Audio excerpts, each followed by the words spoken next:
In this video, I'll be teaching you about the WooThemes general settings section. So when you log into your WordPress admin area, your theme will be called different names, but the current theme that I'm using right now for WooThemes is called Hustle. So when you come underneath Hustle, you click on Theme Options right here on the left-hand side. Once you do that, then you'll see this General Settings section. Under the General Settings section, you'll have the option of changing the theme style sheet.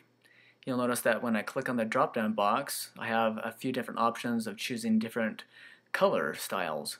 So if I chose dark, then the color of the website would be dark, and the default I think is a like bluish color, and then there's gray and the cream and blue. So you can choose these theme style sheets, as they call them, to automatically change the color of your entire site. So you can test that out by just simply clicking on the theme style sheet, and once you click on any of the options, you'll want to make sure you click on Save All the Changes, okay, to automatically implement that change. And then you can go to the front page of your website, and then you can see what your current site looks like. And right now I have the red theme style sheet, or actually I have that marked right here on the cream. So, and I customized the colors a little bit, so the buttons, but this is like more of a cream color back here. So, alright, and then also inside of the general settings section, you can upload a custom logo. A logo is usually going to be 200 pixels wide, or 100 by 100 high. So it's not going to be a huge type of image. It's usually going to be that size, as I just mentioned, 200 wide and 100 pixels high, and that fits right there. So once you upload it, you'll see that up the top left.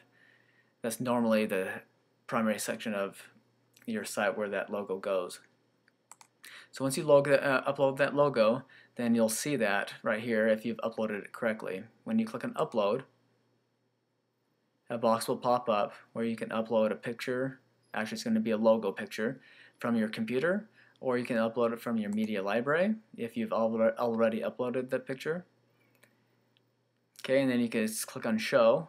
You'll notice down here that this picture right here is my logo. It's 198 wide by 100 high. And you click on Show, you'll see the picture.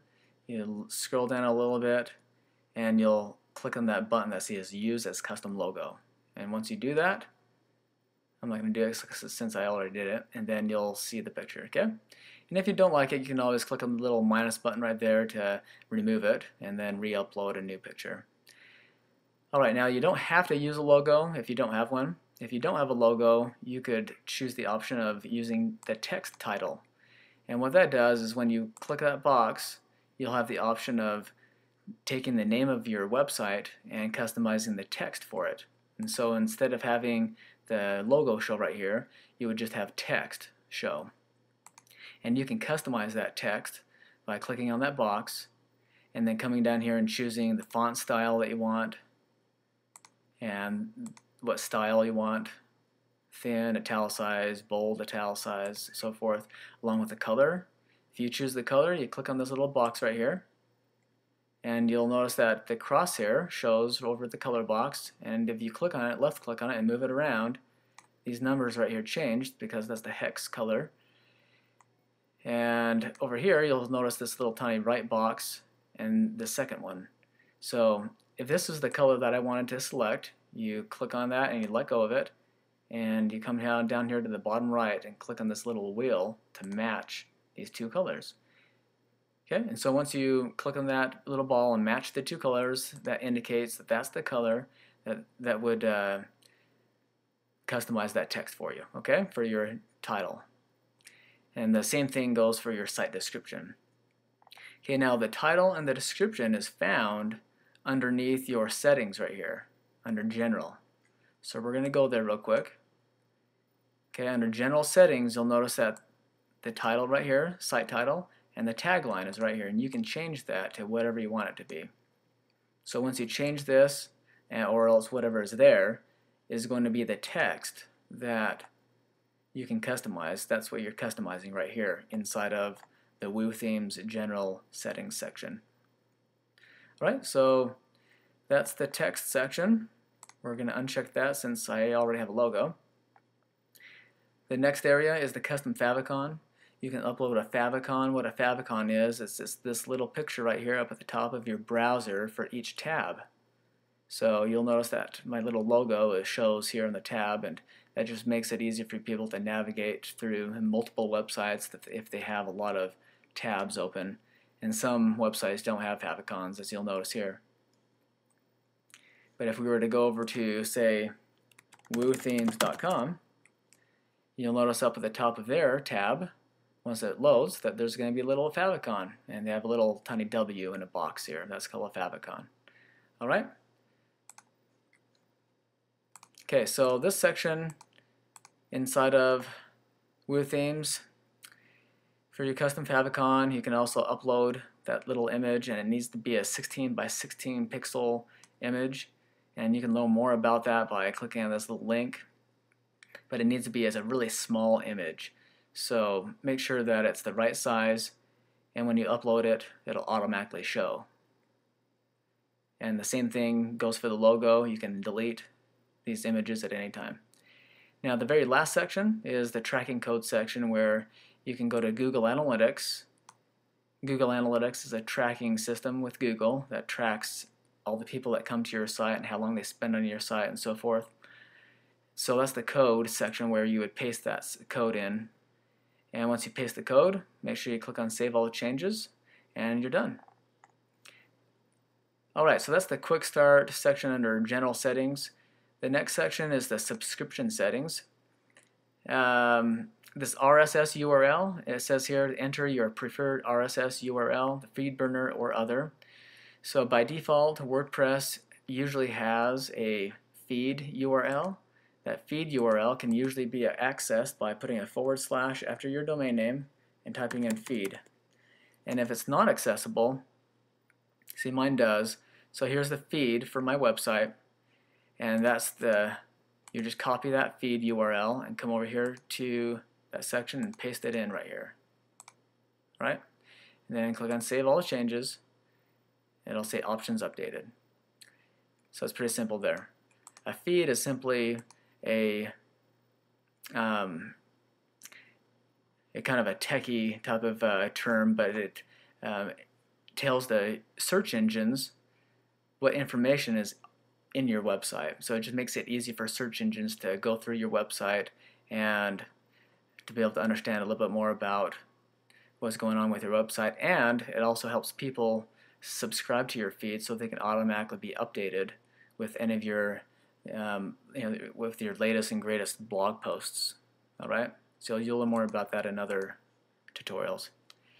Alright, and then the last section under General Settings is the display options.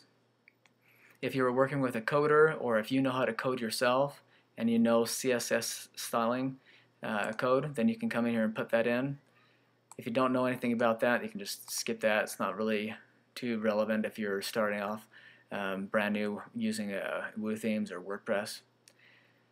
The post page comments, it just mentions here if you can select if you want to enable or disable the comments on posts and pages. Okay, so when you go over to your posts or pages on your site, we're just going to come over here to, say, one of the blog posts, and we're going to click on this blog post right here. If you wanted to automatically disable, if you scroll down at the very bottom, you'll see this comment box, leave a reply. If you didn't want to have that box show, then you could simply come here to the settings section and click on that and say none.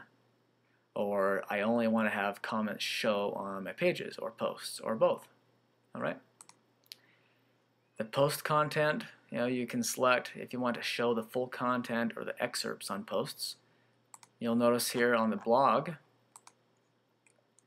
that it only shows an excerpt. This is an excerpt. It doesn't show the full blog post. It shows just a summary of the blog post. So it nicely presents all of your blog posts in the vertical scrolling process here. Okay, so we have a lot of blog posts, and then once you click on the title of the blog post, then it'll take you to the full version of that article, and then you can read or the customer could read the full article. Alright? So just a setting that once again that you can control.